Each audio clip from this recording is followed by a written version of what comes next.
The jury was read hundreds of abusive and threatening text messages sent from Butler to Gray in the months leading up to Ellie's death. Not going to calm down. We're done, you fat loser. My God, I will go to jail if I ever see you again. You're being terrifying and impossible. I take everything you do and beg you to stay. Most contained vile, obscene language. Many were aimed at the two children. I'm so angry, I'd stay out of my way. Keep them and you upstairs. Ellie seemed to be the subject of some abuse herself. She had also not spent her whole life in that family, so it would have been quite a destabilising and frightening environment for her. She'd only been handed back to her parents 11 months before her death. Today, a serious case review said the judiciary had questions to answer over how this happened. What it effectively did was it handed all the power and control to the parents, and we know now that that led, some may say inevitably, to her death at the hands of her father.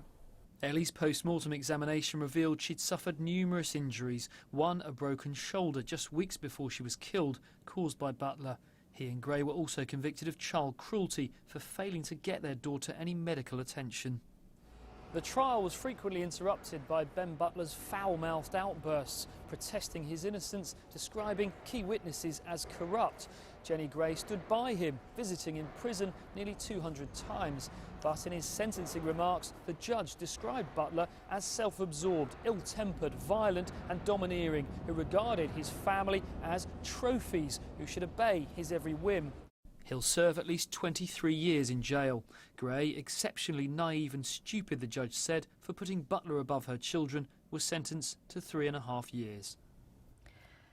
Mark, as we heard there, this case raises serious questions for the courts. Yes, and it all centres around the decision to hand Ellie back. Now, after Ben Butler was convicted in 2007 of shaking her as a baby, that was quashed on a technicality. He was released, and the couple fought in the High Court for Ellie and a younger sibling to be returned to them.